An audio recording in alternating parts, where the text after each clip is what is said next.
Je pensais jamais parler autant à un patron hockey d'une organisation reconnue comme étant très opaque, les Islanders de New York, à 2 reprises en quelques mois à peine. Pour une première, dans la saison 7 de JC, on prend des nouvelles des nôtres qui rayonnent aux 4 coins de la Ligue nationale. On s'en va à Long Island parler au DG des Islanders, Mathieu Darche. Darchy, comment ça va? Ça va très bien toi-même. Mathieu, on se parle ce soir et le timing est excellent. Je ne sais pas, tu as procédé à un premier geste dans ton organigramme hockey plus tôt aujourd'hui alors que tu as remercié ton entraîneur des gardiens de but, Piero Greco. Qu'est-ce qui a motivé cette décision-là, Mathieu? Bien, simplement, je sentais que les gardiens étaient dus pour un petit reset. J'ai regardé un petit peu la progression des dernières années. Puis, écoute, Pierrot a fait de très bonnes choses pour l'organisation. Ça fait 7 ans qu'il est ici. C'est qu'on s'est battu avec le Lightning en finale de conférence. C'était lui l'entraîneur des gardiens, mais je sentais que nos gardiens avaient besoin d'un reset. Puis l'entraîneur des gardiens que j'ai amené, qui était à Bridgeport, c'est le gardien... c'est un Russe qui était l'entraîneur des gardiens de Sorokin en Russie. Puis l'été, c'est avec lui qu'il travaille. Fait que j'ai juste décidé de faire un petit changement pour nos gardiens de ce côté-là. Vous avez un début de campagne en 2 temps, Matt. Vous avez commencé avec 3 revers de suite. Maintenant, vous avez 3 victoires de suite. Pour utiliser une analogie baseball, puisque Toronto s'en va en série mondiale contre LA, vous aviez perdu le marbre en partant et vous l'avez finalement trouvé. Y a-t-il eu un déclic? Qu'est-ce qui explique ce changement radical dans le résultat au classement? Le problème avec Patrick, on est sur la même page de la façon qu'on veut jouer. Donc, on a changé beaucoup la façon de jouer, qu'il y avait des petits ajustements, les joueurs n'étaient pas habitués à certaines choses. Mais honnêtement, des fois, c'est tout dire, on a perdu 3 en ligne. Je te dirais qu'on méritait mieux que ce qu'on a eu. Je te dirais même surtout les 2 derniers matchs, la façon qu'on a joué. Puis pour être honnête avec toi, les 2 derniers matchs qu'on a gagnés, je peux pas dire qu'on a joué très bien. Fait que, des fois, les choses se balancent. Des fois, on n'a pas eu les résultats qu'on aurait peut-être pu avoir dans les 3 premiers matchs. Puis je te dirais qu'on a peut-être été un petit peu chanceux. Je ne veux pas dire chanceux, mais on n'a pas joué des grands matchs sur nos 2 derniers matchs. Puis on est sorti avec des victoires. Fait que des fois, ces choses-là se balancent en cours de saison. Mais écoute, l'équipe, je sais que nos joueurs, présentement, finalement, ils croient qu'ils sont capables de marquer des buts. Tu sais, c'était pas une équipe qui marquait beaucoup de buts. Avec les joueurs, tu sais, les Drouin, les Heinemann, qui ont un très bon début de saison. Chabanov, le Russe qu'on a amené. Tu sais, on a amené beaucoup plus de vitesse comparé à ce que l'équipe jouait avant. Mais c'est un petit ajustement défensif. On donne un petit peu trop d'occasions présentement, mais... Regarde, comme des fois, t'es pas content après un match, mais j'aime mieux être pas content avec 2 points au classement que pas content avec pas de points. Effectivement, excellent point, Mathieu. Écoute, j'aimerais qu'on se replonge dans l'ambiance de juin dernier alors que tu as dirigé ta première séance de sélection. Il n'y a pas meilleure façon de commencer. Tu avais le tout premier choix de l'Encan et sans hésiter, Matthew Schaefer est devenu ton choix. On le dit, un défenseur rempli de promesses et extraordinaire. On le voit déjà, c'est palpable sur la glace. On y reviendra si tu veux bien, mais d'abord, ramène-moi à cette soirée de repêchage et ce que tu avais compris avant de dire, il n'y a aucun doute, Schaefer est mon choix. Premièrement, je ne peux pas prendre le crédit pour avoir gagné la loterie parce que je n'étais pas encore nommé comme DG. Fait que ça, c'est Ken Morrow qui a été l'ancien joueur des Islanders qui a été notre porte-bonheur lors de la loterie. Donc, on a eu le premier choix. Puis, écoute, les joueurs, la plupart, je ne les ai pas vraiment beaucoup joués. J'ai regardé beaucoup de vidéos. Puis Matthew Schaefer, il avait juste joué 17-20 matchs l'an passé. Depuis le championnat junior qu'il n'avait pas joué.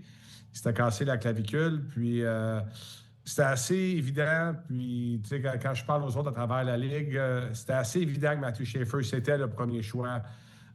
Puis, honnêtement, la façon qu'il joue depuis le début de l'année, il joue encore mieux que ce que je me l'attendais. Tu sais, il a juste joué 20 matchs. Fait que moi, avant que la saison commence, Patrick et moi, on était sur la même page. On l'a vu au camp de développement. On s'est dit, OK, il va commencer l'année avec nous. Puis évaluons après ça comment, tu sais, il n'a pas joué beaucoup de matchs. On va y voir sûrement les premiers 9 matchs. Mais là, la façon qu'il joue, je pense que son DG à Erie, je pense pas qu'il s'attend trop à un appel de ma part pour dire qu'il va retourner dans le junior. Puis ce que je te disais tantôt, ce qui m'impressionne le plus, c'est sa façon de défendre à 18 ans. Puis il a une personnalité contagieuse, il a de l'enthousiasme, il a vraiment un excellent début de saison. Mais tu sais, il était à 10 jours d'être dans le repêchage l'année prochaine. Il a eu 18 ans le 5 septembre. Donc, il faut en prendre... c'est quand même le début, encore une fois. Mais il y a eu des matchs que Patrick a utilisé 26 minutes. Donc, je me considère très, très chanceux de pouvoir partir avec un joueur comme ça. Écoute, c'est une opinion bien personnelle, mais moi, je pense qu'il est déjà ton meilleur défenseur. Et j'ose ajouter qu'il est peut-être ton meilleur joueur tout court chez les Islanders depuis le début de la saison. Tu l'as bien dit, 10 jours de plus à naître et il n'est pas dans le repêchage 2025.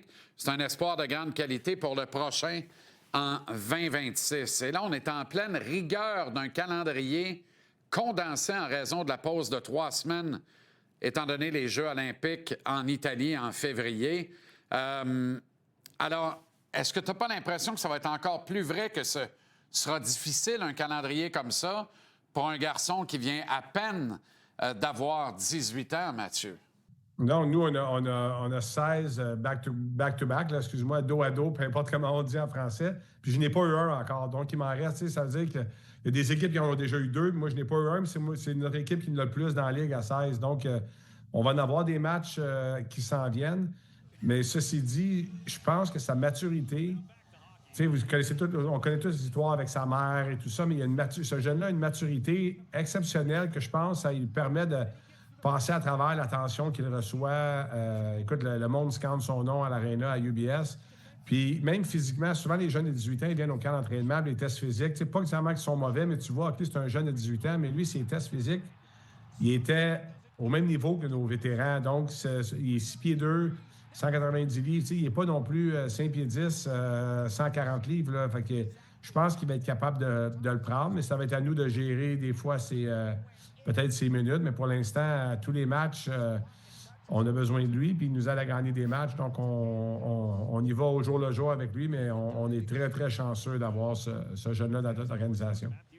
C'est intéressant. Est-ce que tu as l'impression ou est-ce que tu sens, ton feeling, là, c'est-tu vraiment que sa personnalité lui permet déjà d'être un incontournable, un gars très populaire dans le vestiaire auprès de ses coéquipiers? Absolument. J'ai joué avec des jeunes dans ma carrière aussi. Des fois, tu te dis, OK, ils sont trop. Mais lui, là, il a une personnalité engageante. Il a une grosse personnalité, mais les joueurs l'adorent. Là. Je te dirais que la moitié de l'équipe, surtout les vétérans, ont tous offert de le prendre chez lui cette année, parce qu'on ne trouvait pas non plus que c'était une bonne idée qu'à 18 ans, à New York, il habite tout seul. Donc, il va habiter chez Matt Martin cette année, que Matt travaille avec moi maintenant, mais les joueurs l'adorent dans l'équipe. Ils savent qu'il nous rend meilleur, mais il y a beaucoup d'énergie, mais c'est pas, comment je pourrais dire, c'est avec beaucoup d'humilité. Il est heureux d'être ici. Il respecte les vétérans. Comme je te dis, il n'y a pas grand-chose de négatif à dire sur le jeune pour l'instant. Autrement dit, il est grounded. Il n'y a pas la grosse tête pantoute, là. Effectivement. Puis, tu sais, je te donne un exemple, ça vient par lui-même. Là, quand on a signé son contrat cet été, on a fait venir 20 jeunes qui ont perdu un parent. Tu sais, lui, il fait beaucoup de choses dans des centres comme ça. Puis après ça, on allait au match des Mets. Il faisait le premier lancer, puis on annonçait sur l'écran qu'il venait de signer son contrat. Puis là, pendant la journée, à un moment donné, j'étais allé voir son agent. Je disais, il faudrait qu'il accélère un peu parce qu'il prenait littéralement 15-20 minutes après chaque jeune, avec chaque jeune. Puis là, c'est pas dans les caméras, là. C'était lui, puis il leur demandait leur histoire. Il parlait de son histoire, comment lui a vécu ça, lui, sa façon de gérer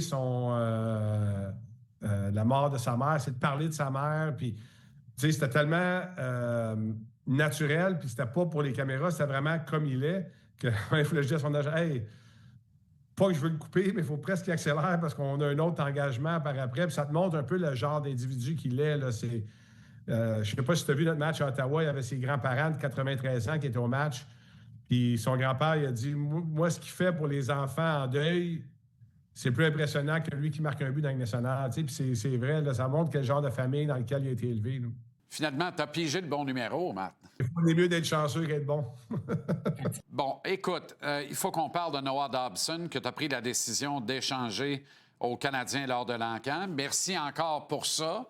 Plein de gens n'ont pas trop compris cette histoire-là. On trouvait que c'était un meuble chez les Islanders. On comprend qu'il y avait peut-être mésentente sur le traitement salarial que tu étais prêt à lui consentir par rapport à la demande de lui et de ses agents. Est-ce que c'était la principale ou la seule raison, Mathieu, où il y avait autre chose que la mésentente salariale derrière la décision d'échanger Dobson? Non, écoute, moi, une chose que j'ai bien appris de Julien, c'est d'établir ce que tu penses que tu veux payer pour un joueur. Puis écoute, moi, je le voyais différemment d'eux, mais il y a eu... Puis ça, c'est vrai, là, c'est pas... il n'y a aucune animosité dans tout ça. Là. J'ai une très bonne relation avec l'agent. Noah, je l'ai rencontré dans mon bureau quelques fois cet été. Mon but, quand j'ai pris le job ici, c'est de le signer. Puis on ne s'est pas entendu. Donc, tant qu'à risquer de le perdre pour rien après, j'ai décidé de maximiser. Puis, tu sais, je lui souhaite beaucoup de succès à Montréal. Je sais qu'il y a quand même un bon début de saison. J'ai regardé le match chez moi contre Buffalo. Il a fait une belle passe sur un début. Puis, tu sais, je lui souhaite du succès. C'est juste que, de notre côté, moi, j'avais ma valeur que je croyais. Puis, écoute, peut-être que plus tard, on va se dire, bien, c'est quoi, j'aurais peut-être dû le payer un certain montant, mais moi, à ce moment-ci, c'est ce que je croyais. Puis, tu sais, je lui souhaite tout le succès. Puis c'est sûr qu'avoir un joueur comme Schaefer qui s'en vient, ça te permet d'être peut-être plus agressif de ce côté-là dans tes décisions aussi. Là. C'est un joueur qui est capable de venir prendre ces minutes-là également. Oui, puis tu as quand même une échelle à respecter, là, parce que si on se projette un peu dans le futur, je pense pas que Schaefer va te permettre de faire de grandes économies, Mathieu. Ben, regardons ça. Ça fait 6 matchs qu'il a joué. Là, on a encore 2 ans avant d'avoir le droit de parler de contrat. Fait qu'on on croisera le pont rendu à Rivière. Oui, ça.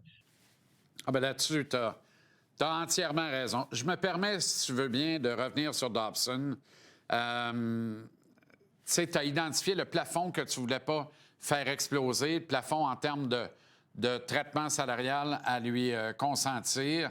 Est-ce que ça veut dire que quand tu décides de ne pas défoncer ce plafond-là, c'est que pour toi, tu tiens compte de la qualité à défendre, la capacité à bien défendre dans l'analyse de ton joueur pour arriver à cette conclusion-là?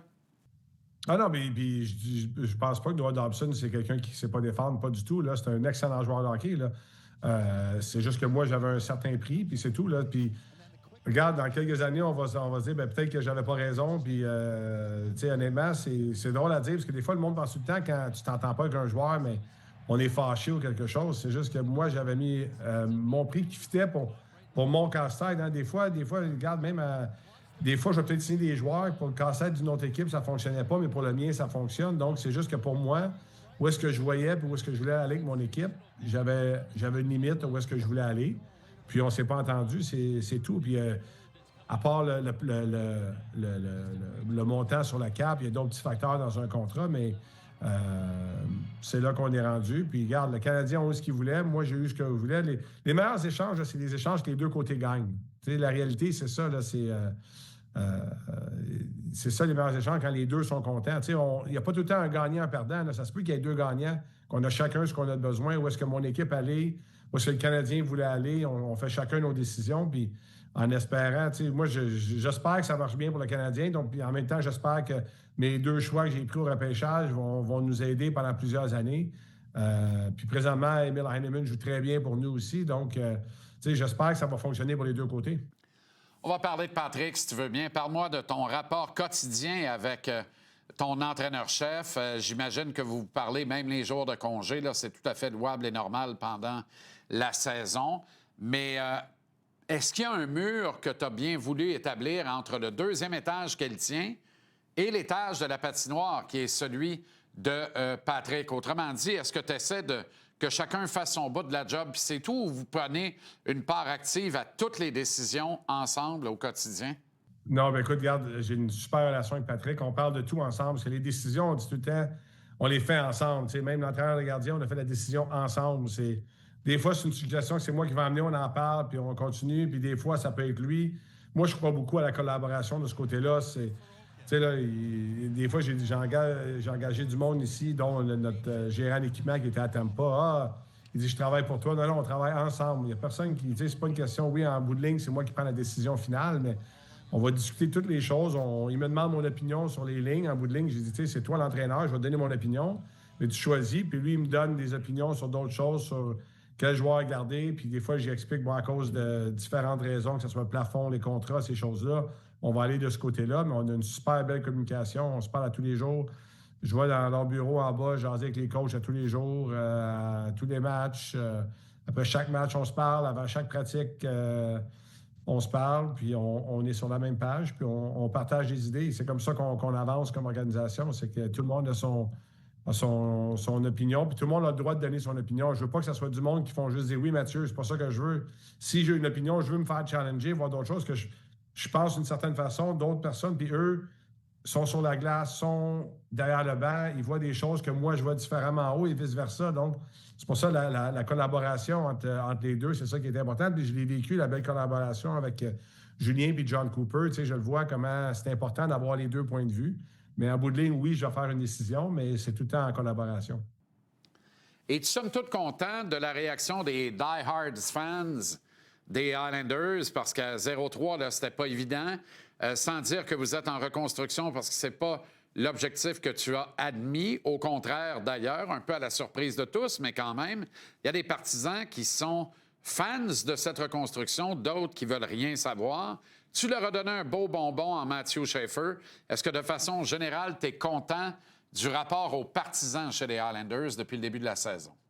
Oui, bien écoute, les fans de New York sont passionnés de leur équipe.